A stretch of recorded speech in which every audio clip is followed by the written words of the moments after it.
Hello friends, welcome to your YouTube channel study helper.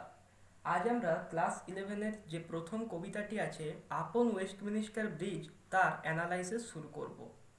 তো এই কবিতাটির লেখক হচ্ছেন বিখ্যাত romantic poet William Wordsworth. William Wordsworth একজন ইংলিশ পোয়েট ছিলেন। তিনি এই কবিতাটি লিখেছিলেন 1802 অর্থাৎ 1802 খ্রিস্টাব্দের 3 সেপ্টেম্বর বা 3রা সেপ্টেম্বর। এবং এই কবিতাটি তিনি লন্ডনের যে টেমস নদীর ওপর ওয়েস্টমিনিস্টার ব্রিজ আছে সেখানে রচনা করেছিলেন, তাই কবিতার নাম আপন ওয়েস্টমিনিস্টার ব্রিজ। এই কবিতাটি রচনার পেছনে একটা ছোট্ট কাহিনী আছে। কবি উইলিয়াম ওয়ার্ডসওয়ার্থ এবং তার বোন ডরথি ওয়ার্ডসওয়ার্থ লন্ডন থেকে ফ্রান্স যাচ্ছিলেন। তো লন্ডন থেকে ফ্রান্স যাওয়ার পথে তাদের ওয়েস্টমিনিস্টার ব্রিজটা পার হতে হতো এবং তারা ভোরবেলা যাচ্ছিলেন বা যাত্রা করছিলেন। তখন সে সময় অর্থাৎ ভোরবেলায় লন্ডন শহরের যে প্রাকৃতিক সৌন্দর্যতা, the beauty of the morning, সেটার দ্বারা কবি প্রভাবিত হয়েছিলেন এবং সেখানেই তিনি এই কবিতাটি রচনা করেছিলেন। তাই দেখো লেখা আছে কম্পোজড আপন ওয়েস্টমিনিস্টার ব্রিজ সেপ্টেম্বর 3, 1802। কবিতাটির আলোচনা শুরুর আগে আমি একবার কবিতাটা রিডিং পড়ে দিচ্ছি তোমাদের জন্য। আর্থ has not anything to show more fair, dull would he be of soul who could pass by, a sight so touching in its majesty. This city now doth, like a garment, wear the beauty of the morning, silent bare. Ships, towers, domes, theatres, and temples lie, open unto the fields and to the sky, all bright and glittering in the smokeless air. Never did sun more beautifully step. In his first splendor, valley, rock, or hill. Never saw I, never felt a calm so deep. The river glideth at his own sweet will. Dear God, the very houses seem asleep, and all that mighty heart is lying still. তো কবিতাটার দেখো একটা জায়গায় লেখা আছে never, এটা একটু আলাদা ধরন করে দেখো। শেষের দিক থেকে যে 4 নম্বর লাইনটা আছে আমাদের, সেখানে দেখো ওটা নেভার, ঠিক আছে। তো এরপর আমরা কবিতার আলোচনায় আসছি। প্রথমে একটু বলে রাখা ভালো যে এই কবিতাটি একটি সনেট ধর্মী বা সনেট কবিতা। সনেট কাকে বলা হয়? সনেট হচ্ছে 14 লাইনের কবিতাকে সনেট বলা হয়, আর এই কবিতাতে 14টি লাইন আছে। সো এটা জেনে রাখা দরকার আমাদের। এরপর আমরা কবিতার আলোচনায় চলে আসছি। Earth has not anything to show more fair, এ বিশ্বের কাছে, পৃথিবীর কাছে এর থেকে সুন্দর দেখাবার মতো আর কোনো জিনিস নেই।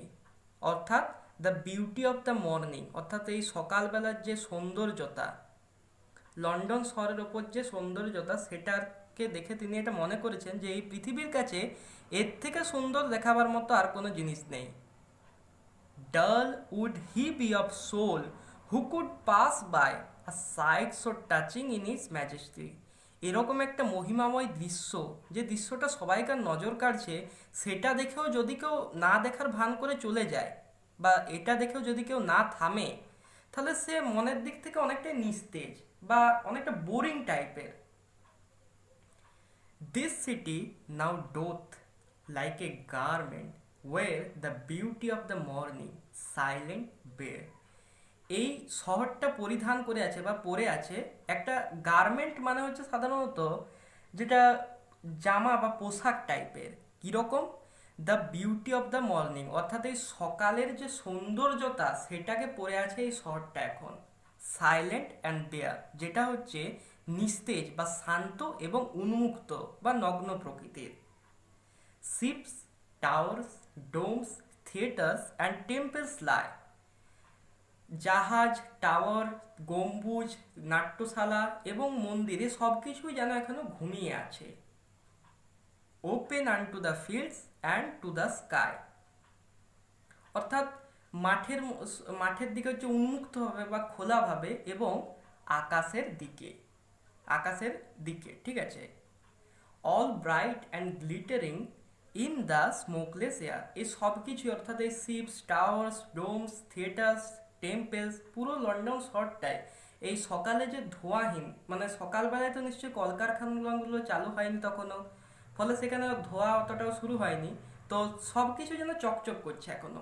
আরেকটা দিক থেকে বলা যেতে পারে যে যেহেতু সবাই ঘুমিয়েছিল তখনও, তাই বাড়িতে যে মোমবাতি বা যে কোনো আলো জ্বলছিল সেগুলো দেখে হচ্ছে কবির এটা মনে হয়েছে যে যেন ঘরগুলো এখন জল জল করছে। Never did sun more beautifully steep in his first splendour, valley, rock or hill. অর্থাৎ এখানে দেখো কবি বলছেন যে সূর্য এর আগে এভাবে কখনো হচ্ছে তার প্রথম আলো মানে স্পর্শ করেনি কোনো কিছুকে, ঠিক আছে, সূর্যের আলো এভাবে কোনো কিছুকে স্পর্শ করেনি এত সুন্দরভাবে, উপত্যকা, পাহাড়, পর্বত এগুলোকে। নেভার সয়, আমি এটা কখনো দেখেনি। নেভার ফেল, এটা কখনো অনুভবই করেনি, কবি এটা কখনো অনুভব করেননি।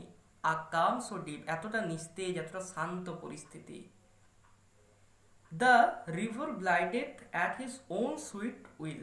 অর্থাৎ এখানে বলছে যে যে নদীটা, অর্থাৎ এখানে বলা হচ্ছে টেমস নদী, টেমস নদীটা নিজের মহিমায় শান্ত হয়ে বয়ে চলেছে। ডিয়ার গড, হে ভগবান, the very houses SIM asleep, এই বাড়িগুলো অর্থাৎ এই বাড়ির যে মানুষগুলো এখনো ঘুমিয়ে আছে, কবি বলছেন এই বাড়িগুলো যেন এখনো ঘুমিয়ে আছে। And all that mighty heart is lying still, এবং এই সমস্ত হচ্ছে যে হৃদয় সেটাও এখনো ঘুমন্ত বা শুয়ে আছে। এখানে মনে রাখবে যে হার্ট বলতে লন্ডনটাকে বলা হয়েছে।